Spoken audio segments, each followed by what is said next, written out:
Welcome to From Caving In to Crushing It, the podcast for those who find themselves immersed in adversity and choose to write their story instead of having others write it for them. I'm Drew Durrani, and I'm your host. So welcome everybody to the Men Supporting Men Collaboration Tribe, and I'm going to be interviewing Jason Croft, and it's going to be really the episode 1 of the podcast, From Caving In to Crushing It, Men Know Your Worth, Stand Your Ground. And I asked Jason to come on to tell us about himself and his journey. So Jay, I'll let you introduce yourself and we'll start talking. Sounds good. Glad to be here, Drew. Gentlemen, good to see you all. This is a blast. My name is Jason Croft. I have a company called Media Leads and a couple of different shows that I do. I'm a father of 3 boys, moved to Colorado a few years ago because I needed mountains in my life, and they speak to my soul, and I get up into them as much as possible, for sure. But yeah, I've got a background of 30 years in video, film, movies, corporate events, that whole world. And a few years ago, put myself in front of the camera, in front of the I guess it's behind the mic, in front of the camera, all those things, simply as a means of interviewing. Started out with a little, marketing test, doing it. Felt like, I've got no business doing it, but I'm going to do it anyway. Found out I loved it. And that's the main thing that I do now, is helping other people create their shows and doing shows of my own. And that's the highlights right now. Well, you hit on something that I do want to talk to you about, because many of us fear failure and some of us have a fear of success. And I was talking to my 16-year-old daughter, and she said, "Dad, how do people have a fear of success?" I said, some people, if they don't have self-confidence and self-respect, and they think they're going to build something and screw it up, that's how some people can be. What I admire about what you said, Jason, is that you just thought about doing it, didn't know how to do it, but you did it anyway. Tell me about how you had that internal motivation to just go and try something without being afraid of failure or even success. Yeah, it's something that really was sort of my defining moment, defining decision, is a more of a thing than a moment. And I think, most of us, big transformations, they might come down to a decision. It's rarely like, I did this one thing and, everything was perfect after that, but that decision was really wanting to be that outgoing person, that connector. I read Malcolm Gladwell's Tipping Point, way back years ago when it came out. And, he's describing the 3 types of people, like the mavens, the connectors, and totally blanking on the third one. But that connector person, that role, just knows everybody, brings people together, does all of that. I sat there reading that. I was like, oh my God, I still get chills thinking about it right now, because I was just like, that's what I want to be. That's what I want to do. And the weird part was that I was the furthest thing in the world from it. Right. I was the guy that, man, if I could possibly get myself to go to some networking deal, standing, against the wall, hoping maybe somebody, says hi to me first, all that. And, a few things happened. There was that decision that I want to be, I want to be better at this, and then a few things came together all at once, kind of the perfect storm to make it happen. Number one was that decision, right? So then after that, I got really purposeful with, I'm reading about how to network better, how to connect with people, how to talk to people better, just how to, watching those videos, like how to present yourself and do this and do that. And so just that skill set fascinates me.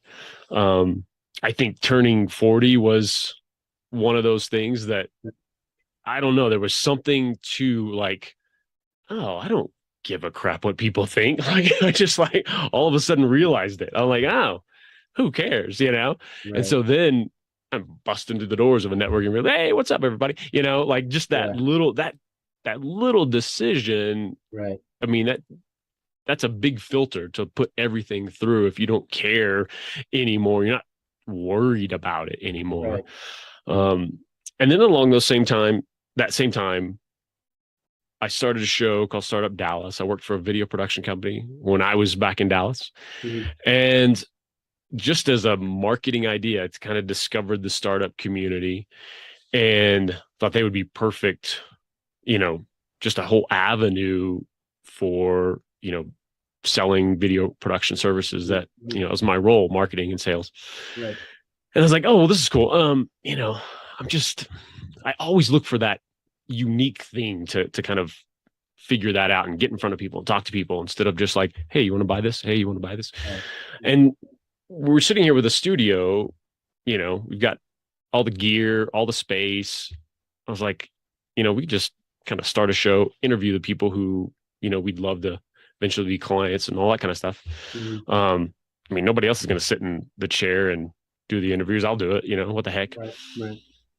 And that was all of those things coming together just changed everything because again, it wasn't that, oh, I want to be this great TV personality person. And Right. that was the, like the trajectory. It was certainly I wanted to be that connector. I wanted to be that person. But then it was just sort of a means to an end to sit in the chair and host this. Right. But then what that did, unbeknownst to me when I was starting it, was it just lit something up in me. I was like, holy smokes, this is it. Like I Wow. love this. And it wasn't Right. um necessarily the camera part or anything like that. It was that connection. It was that interviewing that other person that I was across from. And from there, when I left that company, I knew I had to keep this going because that was just a part of my soul now, that I Right. figured out. And it's been a blast, that changed my entire trajectory. Like everything I do now has to have that component going on, whether it's the Okay. main thing or a piece of it. So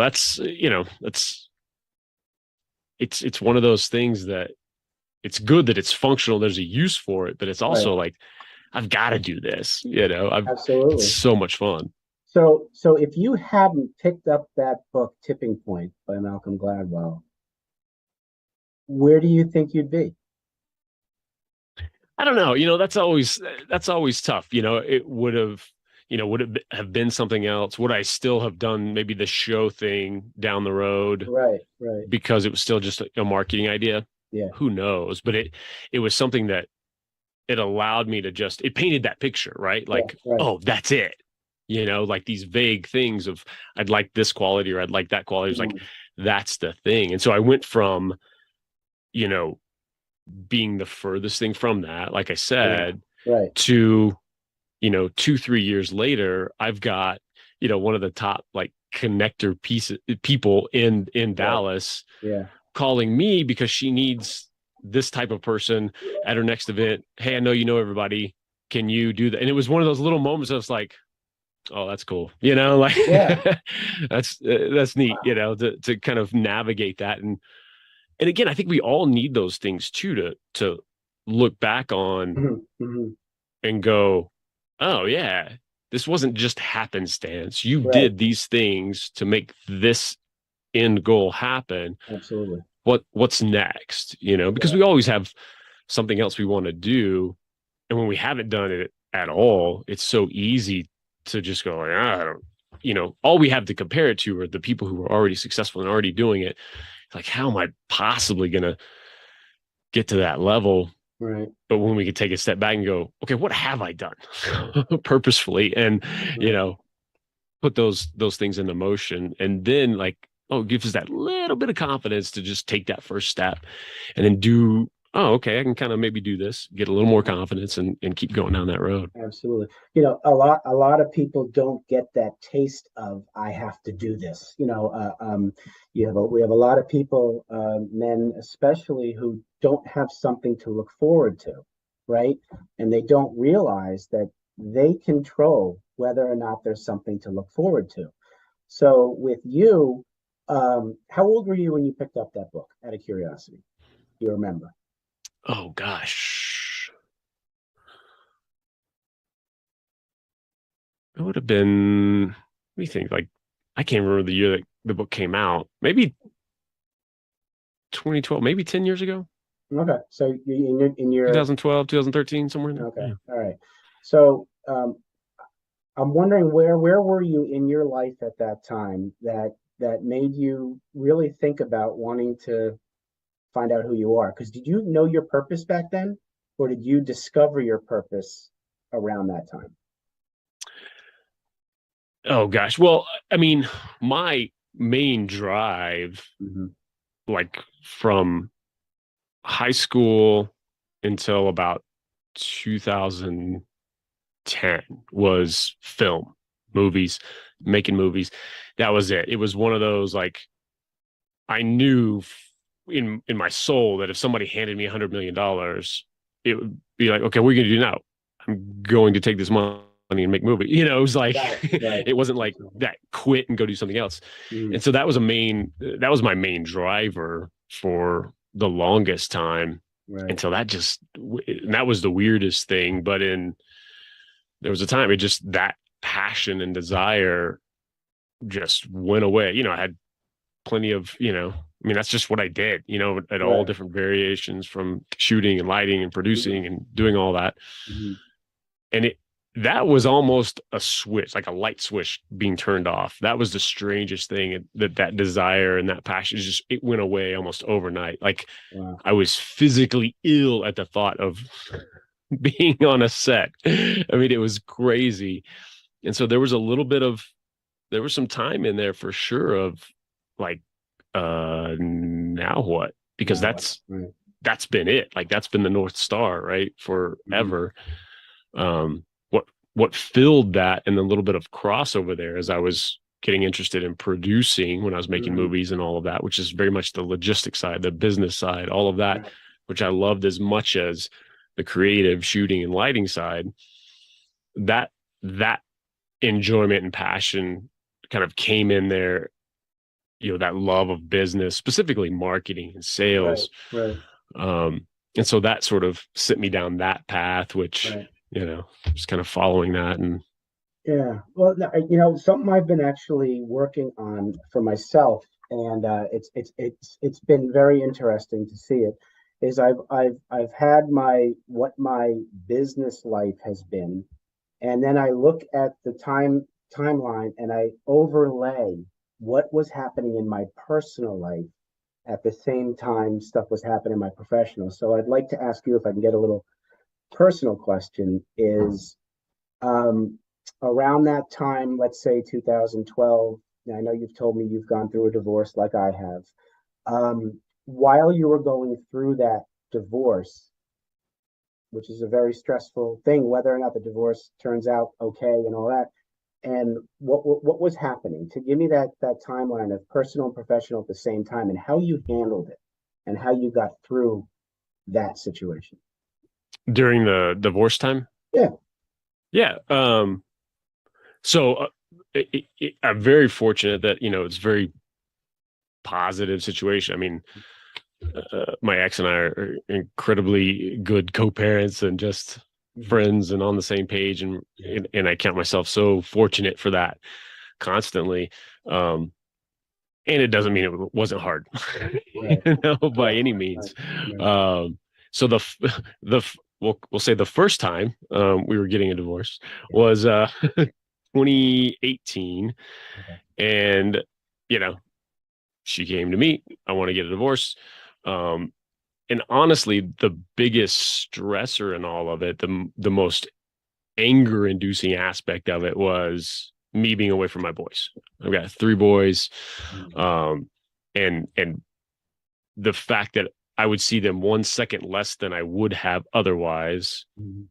like, that's, mm-mm, you know, that's the most anger of the Of situation. course. Of course. So we were still living in the same place, for a couple of months. And um won't go into all the details and stuff, but Yeah.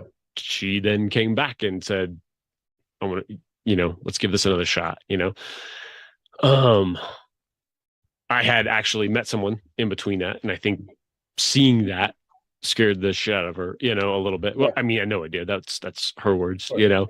Um, and I knew for the sake of my boys, for the sake of everything, I had to give this another shot. It was just I felt in my being like I had to, and there were no words she possibly could have said to say like, "Hey, let's try this again." There were no words at all, but I saw it in her. I saw the physical change in here of scaredness of a different person and all of Right. that. And that was hard, of course, Right. ending things with who I'd met and going back into this. But Right. for a year and a half, she was a different person. Like, I mean, it was amazing. Like in all the best ways, for her sake, for my sake, everything, Absolutely. Right. And then started, about a year and a half into that. Fortunately, we got up to Colorado. We've been wanting to get up here for years. And she hit me with it again, Mm-hmm. almost 2 years to the month, and the biggest thing was like at the time was just like it was just this assumption we would move back to Texas. That's where family is and all that. And I was like, we just got it. Are you kidding me? Like in my head, I'm like, give me one summer in Colorado, not in freaking Dallas, Texas heat. I love you, Dallas, but dear goodness. Right. Fortunately, we stayed up here and all of that. And the boys through all of it, my older boys had a tougher time the first time through the first one. But all of us, we'd kind of had a dry run through this thing, So I'd come to terms already. I've gone through that of like, okay, what is joint custody going to look like? What is this, going to look like? So, I mean, it really was a lot easier. It was the hardest on my youngest the second time around, because the first time he just wasn't old enough to like process what was going on and everything. Right. And so, it's been really good. I mean, it's been nothing but open communication and really just great stuff. I mean, I don't know if it's a main reason why, but I remember having, I had that positive, the positive role models. A friend of mine from elementary school, like we're still friends today. His parents had been divorced, and they were always that amazing example of exes who were always at his functions and always that stuff, and just amazing relationship between those. So there was a little bit of example there, which was great, Yeah. And we've seen it when we've all seen it and heard the stories. And when we were going through our divorce, we had friends of ours who just happened to be going through it at the same time that just, I mean, you talk about the complete opposite, and just felt so bad. Because it was just it was the ugly version, Absolutely. So you mentioned about positive role models when you were going through that. Can you think about growing up? Who was your mentor, your role model growing up? So, raised by my mom, single mom. She certainly gave me that foundation of. Oh, you too, yeah, yeah. She gave me that foundation of love, which is really a kind of miracle, because she didn't have it. She wasn't supported that way, the way she just somehow knew that she was going to, love her kid and give that, that support and foundation. So I had that from day one. We had our rough patch, as I became a person of my own and off on my own. And that led to, a lot of things, we get into or not. But we're back to, a good relationship again, which is good. But, and then my grandparents were, I spent, I mean, all my time, with them, certainly all summers with them. And they were really my role models in just hard work, that work ethic, entrepreneurialism, all of that. which, I mean, was always kind of in me from, I mean, they tell me stories of being 5 or 6 years old, standing out on the side of the road, like selling rocks that I'd found, like putting Well, out there to cars that basically came by, selling rocks. All right. yeah. That's And, but yeah, just getting that mentorship. And then, it's wild. I had that father figure through a big span of time from my senior year of high school, getting my first internship with a video production company. right. Um, Ended up working there for 5 years, had a great sort of father figure, Yeah. with the guy who ran that company. And then it was almost like a handoff as I went, found the film program in college that I was in. And he was, a dad to all of us and just an amazing mentor, Yeah. Yeah. So it was interesting to to find those role models and those people to look to. Absolutely. Absolutely. That's very, very important. We just launched a podcast with my son, and he wanted me to do a podcast with him. And he told me, which surprised me, but I shouldn't be surprised. He told me that as far back as 4 years ago, he didn't see me as his mentor or a role model. It was his grandfather, my dad, Oh, because wow. he felt, and he just hadn't been able to articulate his emotions for years. He had seen me running around, the issues with the marriage and working in the hospitals, and that when I was home, I really wasn't home. I was physically there, but not mentally. He picked up on that. Mm, And it's only been since my dad passed away in the last year and a half. He told me this just a couple of days ago, that now he sees me as a mentor and a role model because I'm paying attention to him. And I didn't wow. realize at the time that I was acting that way. And instead of taking it personally and getting upset, I said, you know what, I got to do things differently. And so the whole thing about mentor is so important, because a lot of us men go without a mentor Mm. for whatever reason, and it doesn't have to be your father. If it can't be your father, it can be somebody else. And so I'm happy you had that, growing up. Yeah, And it's wild. We're all we are that role model, whether we're conscious of it or not. mhm, mhm. So we've all learned, you Yeah, know, and so the sooner and the better you can get aware of that and then be yeah, purposeful and you know it doesn't have to be. That's the thing. Like, if you care about being a father, which I personally do, yeah, um, then it can get big, right? It can get like, oh my gosh, I've got to be this exact, I've got to do this and I've got to do that, and sometimes right, that leads to withholding the bad stuff or right, right, not expressing yourself. Or in my case, I think it's been I'm go I've got to get this thing done before I mhm, can really be an example to my kid. I have to make X amount of, I have to accomplish this next goal or this. right, Um, and I think there's been some, chances of just a little bit extra time, a little bit extra conversation or this and that, because I didn't feel I was qualified to teach maybe this thing or that thing right. as much as I mean, if I took anything to heart, the cliches when you first have kids that everyone tells you is to go so fast and all this.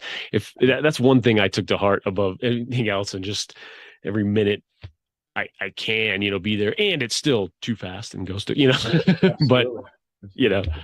hung on as much as possible. So if I screwed everything else up, these three boys know in their, from the very core of their being that they Mm, are loved, right? right, There's a foundation of that. And absolutely. if everything else was screwed up, well, I'm sorry, but like at least there's that. Yes, yes. No, that's an awesome point. Moving back into your professional life, I know podcasting is a big part of your life right now. Tell me a little about how you got into it, and tell us a little about your podcasting experience with Strategy and Action and Concentric. Yeah, absolutely. So I had that first show, Startup Dallas, Mhm. left that. We did probably 80 something episodes Right. in a year or so, in-person interviews, which again, it was just a blast. I left that company and I was like, I've got to keep this going. Yeah. Um, And so I went down to the basics because, okay, I'm going to be doing this on my own. I had the luxury of, somebody shooting it, somebody editing the episodes and all of that. Right. So I'm doing it all myself. So it Right. needs to be a single camera. It needs to be a simple edit, all of that. Right. So Right. I was like, oh, let me do this Seinfeld style and interview people driving around. Um, and Okay. so I worked out all the great, because it's still got to look good. I mean, that's my background, right? So it's got to look good. It's got to sound good. So I did the Jason Croft show because that's the most obnoxious name I could come up with. And There so you I go. picked that one. And we did 50, 60 something episodes Wow. Okay. of that one. Similar audience, the startup folks, business folks, they're in Dallas, Right. driving them around. Yeah. And I mean, it was so funny. And I had this thought and this feeling on both shows, but especially driving, multimillionaires around, successful restaurant chain owner, like just Yeah. these. And in my head, I'm just like, they know this is just a little YouTube show, right? Like, what is going on here? Like, this is ridiculous. Yeah. And some of them even, that was why, like Phil Romano, who owns, Macaroni Grill and blah, Yeah. blah, blah, like on down the line, he agreed to it because it was different, right? It was just like, oh, this is me something different I'm going to go do. Right. So, we had made the move. So in between that show and Strategy and Action, we made the move to Colorado. I was still, in-person interviews. That's just what I want to do and all of that. And again, one of the benefits of the pandemic was Mhm. being forced to figure out this remote version, right? Right. Right. And I'm so grateful of it because obviously that opened up my world of who I can interview and the audiences and everything. Right. And so that was very purposeful there. Again, okay, how do I do this so it doesn't look horrible? It's not just a blah, Zoom call recorded or whatever. And so, I created that look and figured that out. And when I launched, had a business partner and we were both interviewing folks and stuff like that for a few episodes. And I just took all that, back over. And so interviewing and, folks very much just like this, loving it, having a blast, really Yeah. shifted the focus a month or two ago to very specifically be targeting coaches and consultants and Mhm. interviewing coaches, consultants. Like that's the audience. Those are the guests. Those are Right. everything. Mhm. And really my approach, which I've used for myself, and then what I encourage with my clients, which is very different approach, is immediate sales conversations. Like think of it that way. This isn't create content marketing for 2 years and maybe somebody's interested one day and all of that. Like, well, no, you can interview your ideal clients, strategic partners who have an audience of your ideal clients, being very conscious. So interview one can benefit your business, Right. right? Right. The Absolutely. audience will come eventually. All of that, the evergreen content you're creating, it's great. It'll live on. It can be all those things that content marketing promises, but you can actually benefit, the bottom line tomorrow, by doing that and taking that approach. And then Concentric is a show I'm doing with a friend of mine, Gary De Rodriguez, who's just an incredible, he's been, coach and therapist and all of it for 30 years. Right. And it's really a selfish kind of endeavor of like, I just love this. He needs attention. Like all his stuff that he's got going on really needs to get brought out in the world. So, Right. Each one of those episodes is me teeing him up and letting him go, That's wonderful. We're going to wrap it up. I'm going to two more questions, and then we'll open up to questions and answers for the audience. So, there's two questions, both involve advice you'd give. So, personally, you're talking to the young Jason Croft, the 9-year-old Jason Croft. What advice would you give him right now about life? Confidence is everything. Mhm. Like it's everything. And that's the great struggle of I think so many of us, especially through the teen years and going Right. through, and like everybody's just as worried about who they are and what people think of them as you are experiencing right now. If you can put that aside, and confidence is everything, and just start sooner, do more, those little inklings of accomplishment, like those little goals that you want, stuff like that. Just go, start now, start today, keep Wonderful. going. Wonderful. Well, thank you for that. The second one is the professional hat. You are now giving advice to the young Jason Croft who's ready to start his first business. What advice would you give him? Oh gosh. Just talk to more people every single day, not this vague, oh, I've got to have this set up and that set up and all of this before I can start having those conversations Mhm. about what I do. No, it's like just me. Like no one can buy anything from you if they don't know you're selling it, right? So talk about that in as many ways as possible, as often as possible, which is probably still advice I need today for myself. And quite often we don't take our own advice. So thank you for sharing everything, Jason. This has been an absolute pleasure. We're going to switch gears and we're going to open up questions and answers to the audience. You up for that? Sounds great. All right, here we go. So, gentlemen, any questions or statements or anything for Jason? I've got one. So, during all of my transitions, there was always a financial aspect of it that, I didn't hear through this because, going like with you going through a divorce, changing careers, I've been let go from one place and went, oh man, what am I going to do now? Like you stated before. And, there was a financial gap there that you also had to struggle with. Did you have to deal with that? Was it a major factor in your divorce?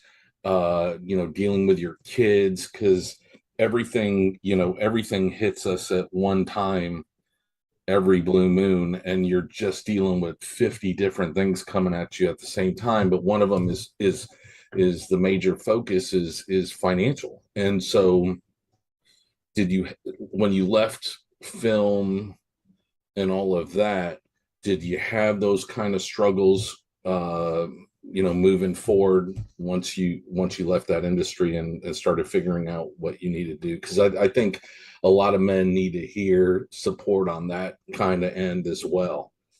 Yeah, absolutely. And that's an area that, so the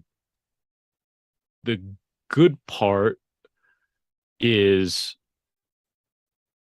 like, I've just always been comfortable with the entrepreneurial side of, like, I don't know what's going to happen tomorrow. Like, my ex, like, complete opposite. Like, I need to know this. I need to, and we're all one or the other, right? Like, if you're that entrepreneurial, you don't care as much. You're just not worried about it for whatever reason. That being said, like, that's also been my biggest struggle, like through even when I was in the film days, all the way to now, is just that roller coaster. And I haven't nailed that down. I haven't figured that out. When I went from film and like, what am I going to do? And freelancing there, don't want to do that anymore. I took a full-time job. That role of that video production company was a full-time job there that I was fortunate. I had a relationship with the guy who owned the company and went in there and talked to him. It's like, hey, I'd love to come in and do this for you. And he's like, cool. So I did that for, 6 years there before I went out on my own again. Through the divorce, again, just incredibly fortunate that it is just such a, hey, here's what we're going to do. It's all just verbal, like, there's no alimony, there's no this and that, at all, because it was very much just this amicable, hey, we're going to do this thing. We would have actually been done faster if it weren't for the mandated things from, from the state. It was so there wasn't, I don't want to say there was no financial struggles, because Yes, throughout all of it, because I've, done that still to this day, right?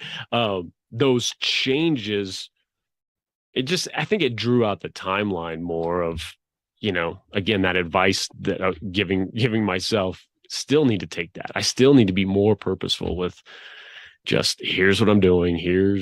Let me drive more sales every month. So yeah, I don't know if that helps.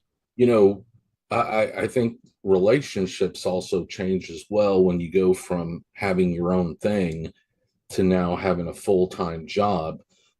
You don't have the focus on maybe your family as much as when you had your own thing. Because with me, I have a 19-year-old. I started this company 22 years ago, and I'm very fortunate that I got to spend every second with my son growing up.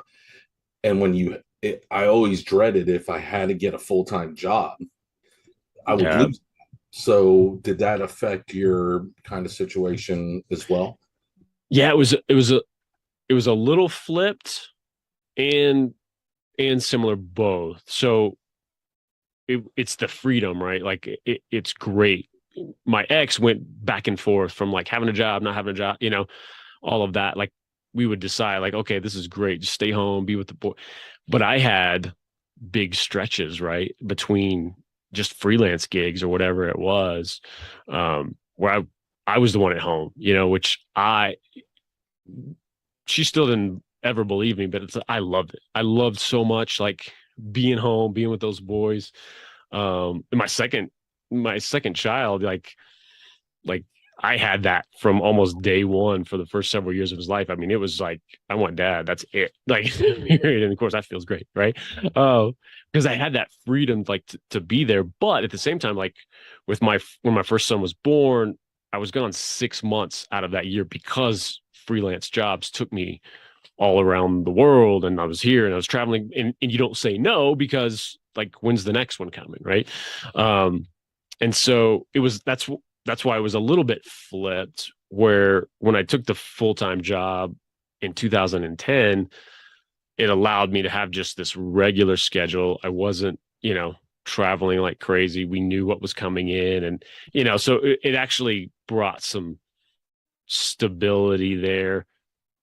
But in both cases, it was really sort of, every second was with family and with the boys if I wasn't in there. So it didn't stretch that or change that too much. Great. But yeah, that flexibility though, that's everything. Like, it's not that you necessarily have all your hours to yourself or this and that, but I know when something, because I know where my priority is. It's going to be, if I get that call, I don't care if, I have a full-time job or it's my own thing, it's a client, like I'm gone. I'm there with my boys if I need to be. And so that is amazing to be able to have that flexibility. And honestly, too, that full-time job, I was very fortunate it was as close to like having your own business as you can in a full-time job with that flexibility and things. So, Yep. Perfect. And thanks for sharing. That's it's good stuff. You were talking earlier about the concept of sell now. Okay, with some of your creative work, and I'm just wondering, through the evolutions that you've been through, because I'm sure that the divorce was, I can't even imagine. Do you think that prompted it? Because it just seems to me that selling, at least for the last 5 to 10 years, has been kind of like a very soft shoe. Don't do the closing questions. Don't get pushy and lose the plaid jacket. So do you think that had any impetus in saying, you know what, listen, life's short, got to go for it now? clarify what you mean. What's the? Well, for instance, when you were talking about how you do these, let's sell now on your commercials or the pod, whatever, you were talking about. I'm just wondering, because my experience with, people who've been through really challenging emotional things like a divorce, okay, is that they're like, you know what, fine, I'm done, it's over, man, I got to live life. Okay, there is no more time. I got to move on, and there is no tomorrow. I'm just wondering, did that have any influence on some of your creative work? I don't know. I haven't made that connection, but it's possible. Um, for sure. I think for me, I've been in that camp of, hey, we can be humans and connected and sell to each other really easily and all done in a beautiful way. Like I don't have these silos that people are so staunch in, and fortunately we are moving away from that, right? But like, well, no, you can't, you have to give value and you can't sell anything and you can't talk about having something for sale, like come on. Like I've just been more at ease with that. And so I think that philosophy has more influenced that approach that I mentioned for the shows. Appreciate it.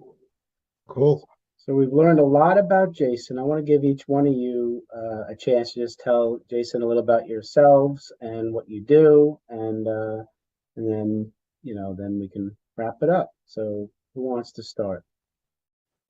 Mike, you want to start since you've been so quiet in your construction area? Yeah, so I'm Mike Van Pelt. I'm a men's life coach. I have True Man Life Coaching, and I do a podcast as well, the True Man Podcast. And what's amazing is I found this incredibly hard to sit through because I wasn't asking questions or giving answers, and it was fantastic. So, this was actually brutal for me. Okay, I'm going to tell you. Oh, that's But great. Jason, man, great. It was great hearing your story. I can relate to so many things you were talking about, especially from the podcast area, and so it was really hard for me not to jump in. But yeah, so I basically help men, and that's my quest in life. But the podcast is a big part of it because I love it. It's become a part of me, like it has you. So it was cool to hear that. Thanks for sharing. That's awesome. Appreciate it. Thanks. Fred, want to tell us a little about yourself? Sure. So my name is Fred Costa. I'm CEO of NSC Information Technology Group here in Houston, Texas. We're a 22-year-old managed service provider, IT outsourcing company, cyber disaster recovery planning. So companies will outsource their complete IT departments to us. We focus on 25 to 5,000 employees. And I've had 38 years of information technology experience as well. So way before I worked for corporations and those type of things. I really appreciate you telling your story because I think we've all gone through transitions. I haven't gone through a divorce. I hope I never have to, but the transitions from leaving one job to the next and worrying about that and all the struggles within family and how certain things happen throughout your life that, I mean, you can make one decision and it'll just derail everything into another direction. So I really appreciate your story. Awesome. Thank you. Jason, I'm Scott Lask. I'm the owner and founder of the Wealth Management Group. We're a boutique wealth advisory. And we tend to focus more on people's emotional relationship with money, how they think about money, their greed versus fear emotions, and keeping an eye on economic policy, because that's what drives everything. And, that's why you're paying. I mean, I saw one store, it's over $8 for a dozen and a half eggs. It's like, you got to ask yourself, what? And like everyone here, I've gone through my evolutions, my trials and tribulations, and it's great because I think when we all go through them, when fear starts to really grip your heart, okay, you feel alone. You feel like you're the only one on planet Earth because everyone's life is beautiful. The rainbows and unicorns are prancing on their lawn, not yours. And it's like you just, you start to say, maybe I'll get my backpack out and just disappear into like the Northwest, But thank you for sharing. Yes, thank you. And it's a great point too with all of this. And Drew, I love what you're doing and course, that was a big reason I wanted to be a part of this group, because I think something, left out of the discussion of transitions and going through all of this stuff is the work, right? This kind of work, this kind of personal development, self-reflection,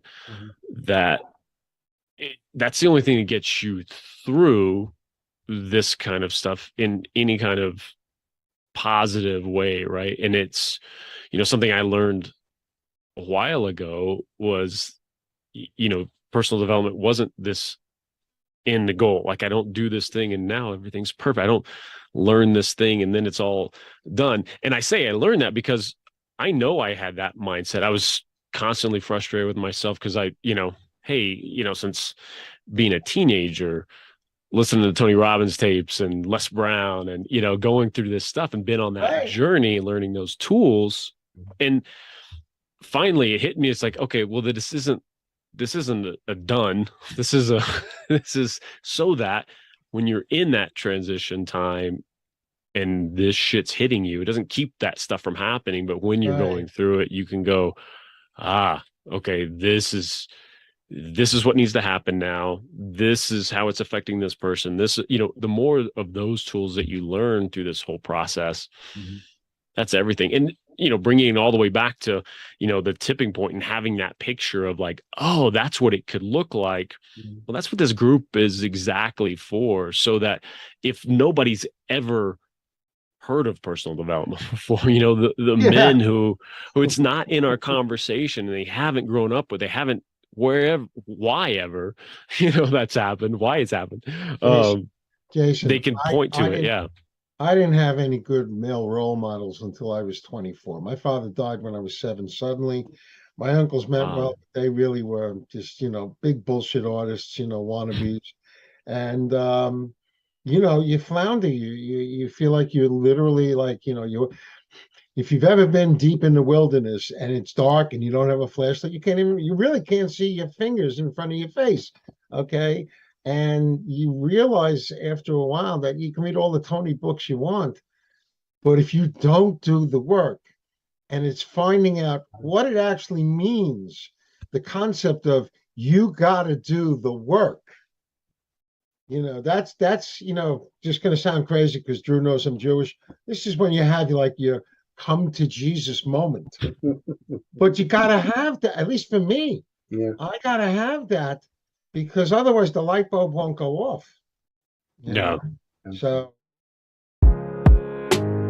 Thanks so much for listening. If you enjoyed the episode, please subscribe and give us a review to help others find it.